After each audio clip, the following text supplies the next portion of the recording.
The dusty Spur Saloon was alive that night, thick with laughter, smoke, and the clinking of bottles. Boots thudded on the warped wooden floor as a piano played a tune that had been played too many times before. It was Friday, payday, and the men of Clearwater Ridge were loud, half drunk, and looking for someone to make the night interesting. In the back corner, Wade Hollis sat alone, his broad shoulders slouched slightly as he nursed a glass of rye. He wasn't there for the noise or the company, he was just trying to forget how empty the ranch felt since his brother passed last winter. But the saloon had its way of pulling even quiet men into the storm. Travis Boone, all swagger and whiskey, noticed him first. Travis had that grin that came easy and meant nothing good. "Well, look who's crawled out of his cave," he called, loud enough for the room to hear. Wade Hollis, the ghost of the Hollis Ranch himself. The crowd turned, a few nodding, some smirking. Wade raised his eyes, just enough to acknowledge him, but said nothing. Travis wasn't the kind of man who let silence win. He pushed himself up from his chair, boots thudding, and swaggered toward Wade's table. "Ain't like you to hide in corners, Wade. What's wrong? Forgot how to smile." The laughter followed him, circling Wade like wolves around a steer. He'd seen it before, men with too much liquor in them looking for a little cruelty to pass the time. Wade didn't bite easily, but he wasn't about to back down either. "Just mindin' my drink," he said evenly. His voice was calm, low, the kind that made others quiet without trying. Travis chuckled and leaned in close. "Nah, I think you're mindin' your ghosts. Tell you what, let's give the man a reason to live again." He turned to the others, raising his glass. "Boys, let's have some fun. We'll make him pick a girl. Any girl he wants. Go on, Wade, prove you ain't gone soft." A few men whistled, a few clapped. The women at the bar laughed nervously, pretending they didn't hear, pretending they weren't part of the joke. Wade's jaw tightened, but his eyes stayed calm. "You've had too much to drink, Boone." Travis grinned wider. "Maybe. But you ain't had enough. Come on, cowboy, pick one." He gestured to the row of women leaning against the counter, the ones with painted lips and hopeful eyes. "Go ahead. Any of 'em. You can have your pick tonight." The room was thick with tension and whiskey. Wade could have stood, shoved the man aside, and walked out, but something in him resisted that easy out. Maybe it was pride. Maybe it was the way Boone's laughter grated against the quiet he'd been trying to keep. He leaned back in his chair, eyes scanning the room. The women glittered under the yellow lamplight, lace, rouge, perfume, all hiding the same tired eyes. But he didn't linger on them. His gaze drifted past the piano, to the far corner where no one else looked. There she was. Mary Ellen Baker sat half hidden in the shadows, her body turned away from the noise. She wore a plain dress, brown like earth, with the hem dusted from the road. Her hair was auburn, loose and untamed, catching bits of lamplight when she moved. She wasn't laughing or flirting, just sitting there quietly, her hands clasped in her lap. Wade knew her. Everyone did. She'd grown up on a farm a few miles out, the only daughter of Sam Baker, the man who'd lost his land after a bad harvest and too much pride. When he died, she stayed behind, working any job she could find. Cleaning stalls, feeding horses, even fixing fences when folks would let her. They called her Big Mary, behind her back, sometimes not even behind it. Travis followed Wade's gaze, and when he saw who the cowboy was looking at, he burst out laughing. "Oh, hell no. You ain't serious. That one, the stable girl." The laughter spread again, meaner this time. Someone called out, "You can't dance with a wagon, Hollis." Another added, "Careful she don't step on your boots."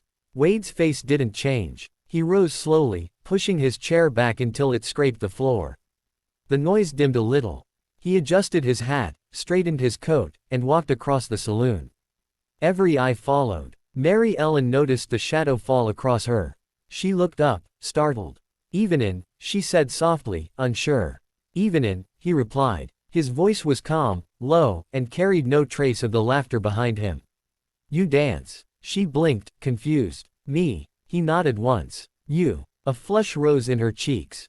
"You don't have to. I want to." Behind him, a few snickers broke the silence. The piano player, caught in the tension, froze mid-note. Wade turned his head just slightly. "Play," he said. The piano stumbled into a slow waltz. Wade offered his hand again, steady, waiting. Mary Ellen hesitated only a second longer before she placed her hand in his. Her palm was rough from work, her fingers strong. He led her gently to the open space in front of the bar. The crowd parted, whispering, mocking, but quiet enough now to hear their boots on the floorboards. Wade rested one hand lightly at her waist, the other guiding her hand. She moved stiffly at first, unsure, like a woman waiting for the joke to reveal itself. "You don't have to do this," she whispered. He looked down at her, his expression soft but firm. "Ain't doin' it for them." Her eyes flicked up, uncertain but curious. "Then why?" "'Cause you deserve to be seen." Her breath caught, but before she could speak, he started moving, slowly, gently, leading her through the rhythm. Her steps faltered once, twice, then steadied. The piano's tired tune filled the room, and the laughter died away completely. Mary Ellen's heartbeat thudded in her chest, loud enough she swore he could hear it. She hadn't danced since her father's harvest barn party 6 years ago. Back then, no one had asked her, not even out of pity.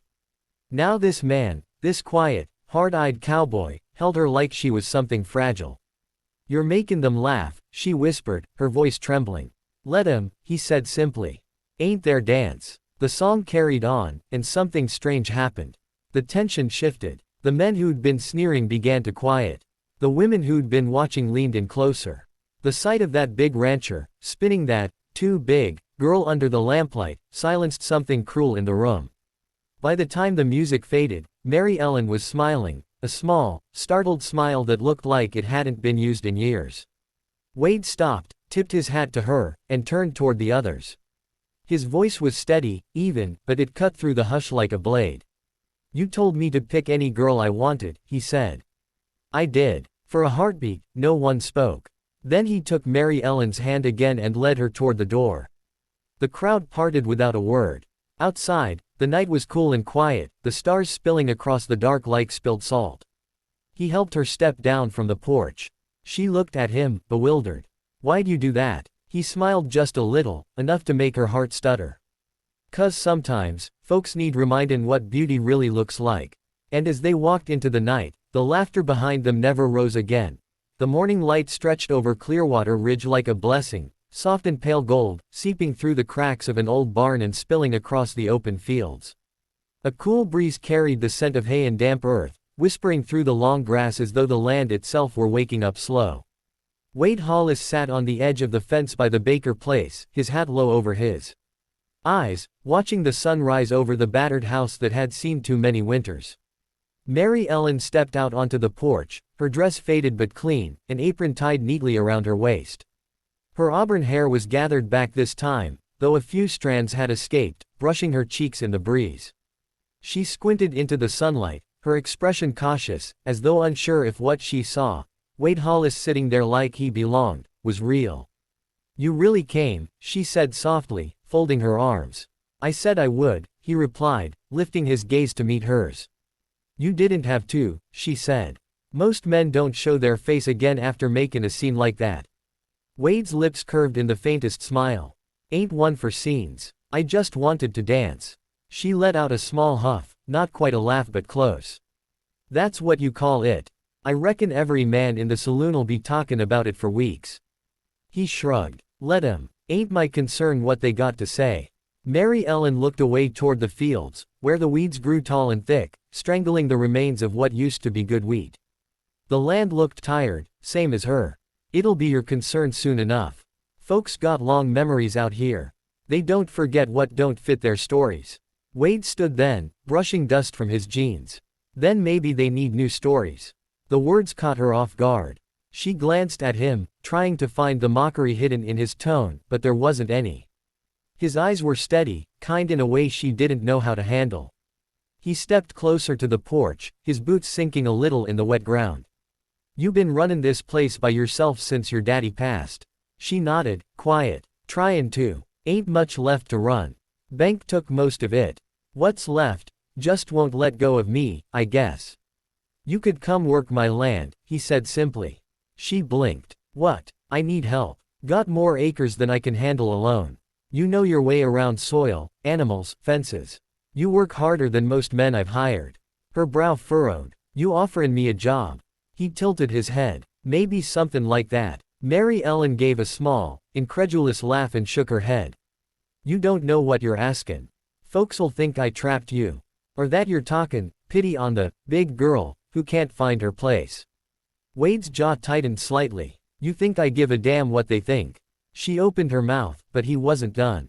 Let me tell you something, Mary Ellen. I've seen men with perfect wives, perfect homes, and not a lick of kindness between them. I've seen women made of glass get treated like queens, and women made of iron get walked on. I don't want glass. I want real. She stared at him, her throat tightening. Real, she repeated quietly. Yeah, he said. You don't flinch at work. You don't smile unless you mean it. You keep showing up even when life don't give you reason to. That's more than most can say. The breeze lifted her hair slightly, and she looked down at her hands, rough, scarred from years of labor, cracked from cold water and long days.